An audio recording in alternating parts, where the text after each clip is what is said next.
Alright guys, back out here in the shop today. I decided to, I was originally going to continue on building some drawers and things for part of the miter saw station and adding to that, but I talked to my son last night and he expressed interest in having his own small work table.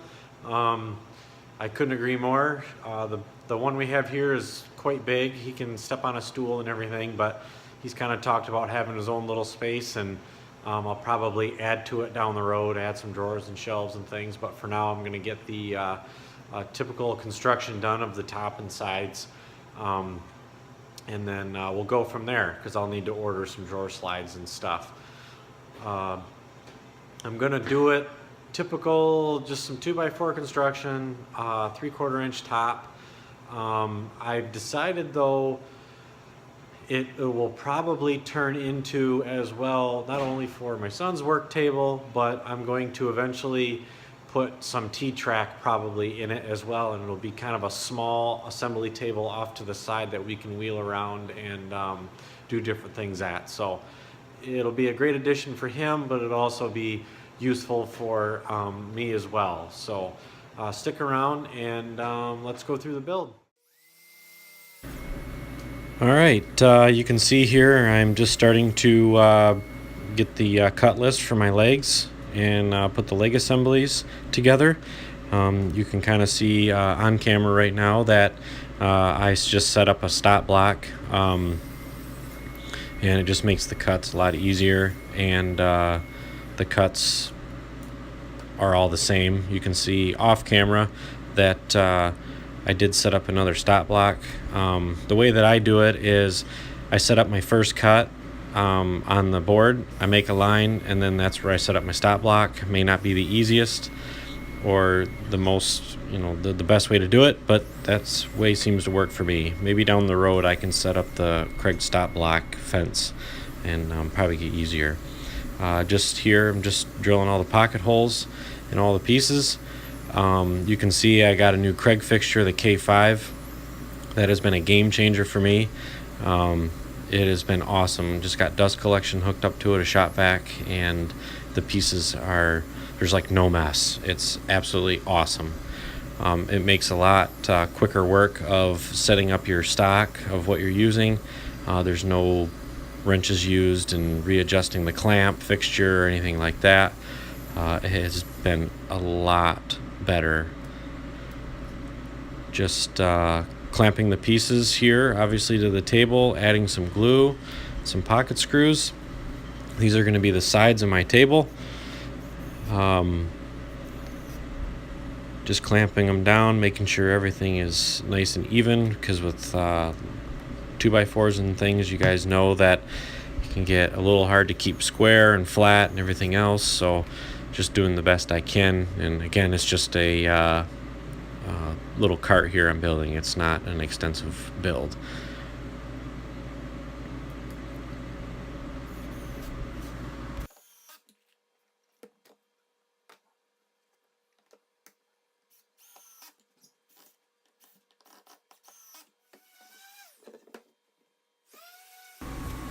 As you can see here, I just decided to sand the legs right now, just knock a lot of the edges off where splinters and things like that. There's a lot of markings from the manufacturer on the 2x4s, things like that. Nothing too extensive here. I didn't go through the 3, 4, 5 stages of sanding that you would probably normally do on a more precise piece of furniture here, but it's just a shop table, so I just started out with 80 and I just went right up to 220 just to kind of smooth things out a little bit, but nothing too extensive here. Just trying to get it done now instead of trying to do it later. But you can see once in a while on camera there I'm wearing that RZ mask again. Obviously I'm not sponsored by them or anything, but I just wanted to put a little note in there that mask works very, very well. I wear it a lot, even with some dust collection on the table saw and the chop saw. I still wear it. It's a lot of dust is in the air.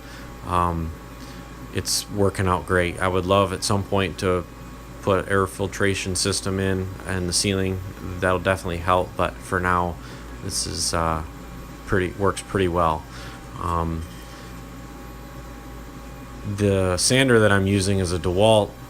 That also has really well dust collection. I was really surprised. There's a lot that gets collected in that bag. I used to have an old Ryobi and stuff, and that was really bad. There's like an O-ring on the dust bag as well. That seems to help. But here what I'm doing is I'm just adding some blocks. This is where the shelf's gonna go for the bottom. Maybe it'd been an easier way to do it, but I wanted to do this now, just so it'd be a lot easier to get my dimensions and everything. I think I'm going up about 4 inches high, just making sure everything's square on each side, clamping it and putting some screws in it. It's pretty simple. Just countersinking them there. Oh, and there's my son. You can see him. He was supposed to help me with this, but he decided he wanted to play out in the snow, so that's okay. You can see in the longer piece there, the aprons that go across, I did add some pocket holes because I'm going to actually screw down the top from the bottom. I didn't want to see any screws from the top, so he likes to be on camera there. But he's taking a break where it's warm. But pretty simple. Well, there's a funny guy there. But same thing for the other side, just adding the apron and clamping everything and screwing it all in place, and just making sure it's as square and flat as possible. I went ahead and I forgot to put pocket holes into the pieces that go across, so I'm just adding some more pocket holes in the sides. I did the long pieces ahead of time, but I forgot the short pieces, so I'm just going through and adding those.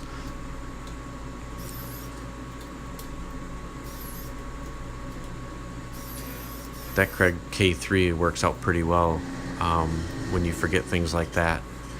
It's been really handy. I believe now I have the K3, K4, and K5. So here I just put the top down and put the legs down on top, squaring it up. I measured. I got 2-inch overhang and all around. So I'm just go ahead and obviously I'm attaching it. Not a real difficult thing here. Just making sure that you add all the pocket holes ahead of time, and you don't want to forget any of that. I didn't glue it. I know some people probably would, but I just decided obviously if the top gets too bad, then I'll just take the top off and replace it with another one. I decided I didn't want to see, I was originally going to screw the shelf down just from the top, but I decided that I didn't want to do that either, so I added some pocket holes in those as well, just to hide the screws a little bit. Probably doesn't matter, because if I add shelves and drawers down the road, you're probably not going to see them anyway, but I just thought since I have the stuff and get a little bit more detailed with it. Just screwing those into the face to hold them up. Nothing too difficult here.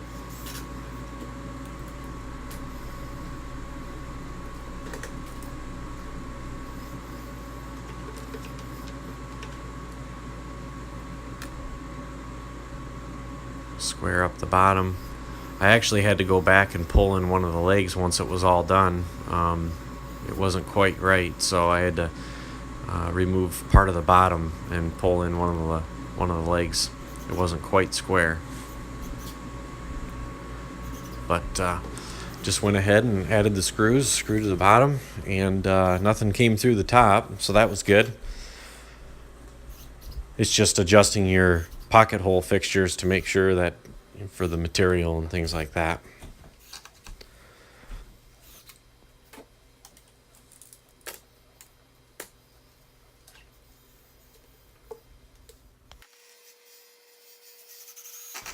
And you can see here I'm going ahead and I'm mounting up my casters. I went with a 2-inch rubber caster. 2 of them lock and 2 of them don't, but they all rotate. I believe that they're about 90 pounds a piece that they hold, so it's definitely going to be plenty of caster for this table. If I was maybe going to do a planer or something like that, I would probably put a little bit more on it, but this should definitely be plenty, especially for my son, and he should be able to maneuver this thing around the shop pretty easily. In here, I'm just putting a round over on the top. I decided to go with a 1/4 inch. I wanted a pretty good amount of round over on it, and I'll go ahead and sand it when I'm all done at the end. I'm not going to put any trim around it or anything, so I wanted to put a nice edge on it so there's nothing that chips and things like that, and my son will, if he's around it, have a nice edge on it. I decided to go with putting one on the bottom as well, so it turned out pretty nice. It's a nice round over on the top and bottom, so it should be pretty good. But that pretty much wraps it up for the table. I did go ahead and give her a final sanding and put some poly on top, but okay guys, should be pretty good. As you can see through the video, it's not an overly complicated piece, and it's doesn't really have any special features as of yet. It wasn't difficult to build. It was pocket hole screws, and like I said, it's just a small work table, not an overly complicated build. But I hope that if you watched all this, you get something out of it. Maybe you want a bigger table, smaller table, and just certain techniques. I am going to add, I'll show you down here, I'm going to add some sides here, and then this side. I'm probably going to start working on that even today or tomorrow. I probably won't film that, but I'll just let you know kind of what I plan on doing here. So I'm going to put my sides, and I'm going to probably put a divider in here, and then on one side I'm going to build some drawers. I'll probably do drawers on each side. I have 24 inches from this face to the other face, so I'll probably just get like 10-inch drawer slides, so it won't be real long drawers or anything, or deep drawers.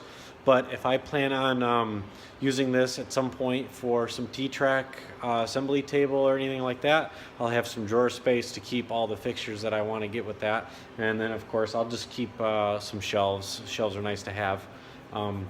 But I did also put a coat of polyurethane on this. It was the triple, what do they call it? Triple thick polyurethane. It's from Varathane. If anybody's interested, I've always used it. I like it. A lot of times I'll put on 2 coats of that, so it's actually like 6 times as thick as normal. It is pretty thick, so it's kind of if you have a big piece of furniture, I wouldn't use that. It would just take you forever. So other than that, like I said, I do hope you guys got something out of this. This wasn't a very extensive build, but I just wanted to put something out there and get it on my channel and get it going. A couple things to relay off. We did get the insulation finished in the barn, so that's complete. So we're looking at starting to get some plywood and start on the walls. And I am, like I said in the beginning of the video, I am looking at starting on the miter saw station of creating some drawers. It's gonna probably be, you know, I had part 1 of the main structure, and part 2, I'm probably gonna do the first half. There'll probably be a part 3, which is the longer half, and I'll probably go even more because I want to put some cubbies on the top. I want to build a box around it, add some different dust collection and things down the road. So I'm hoping at some point when budget allows to start getting that stuff and get that built and get that on my channel. If you like what you see and you have any questions or anything like that, please leave a comment. I'd be happy to answer your questions. But until then, again, thanks for watching, and I'll see you next time.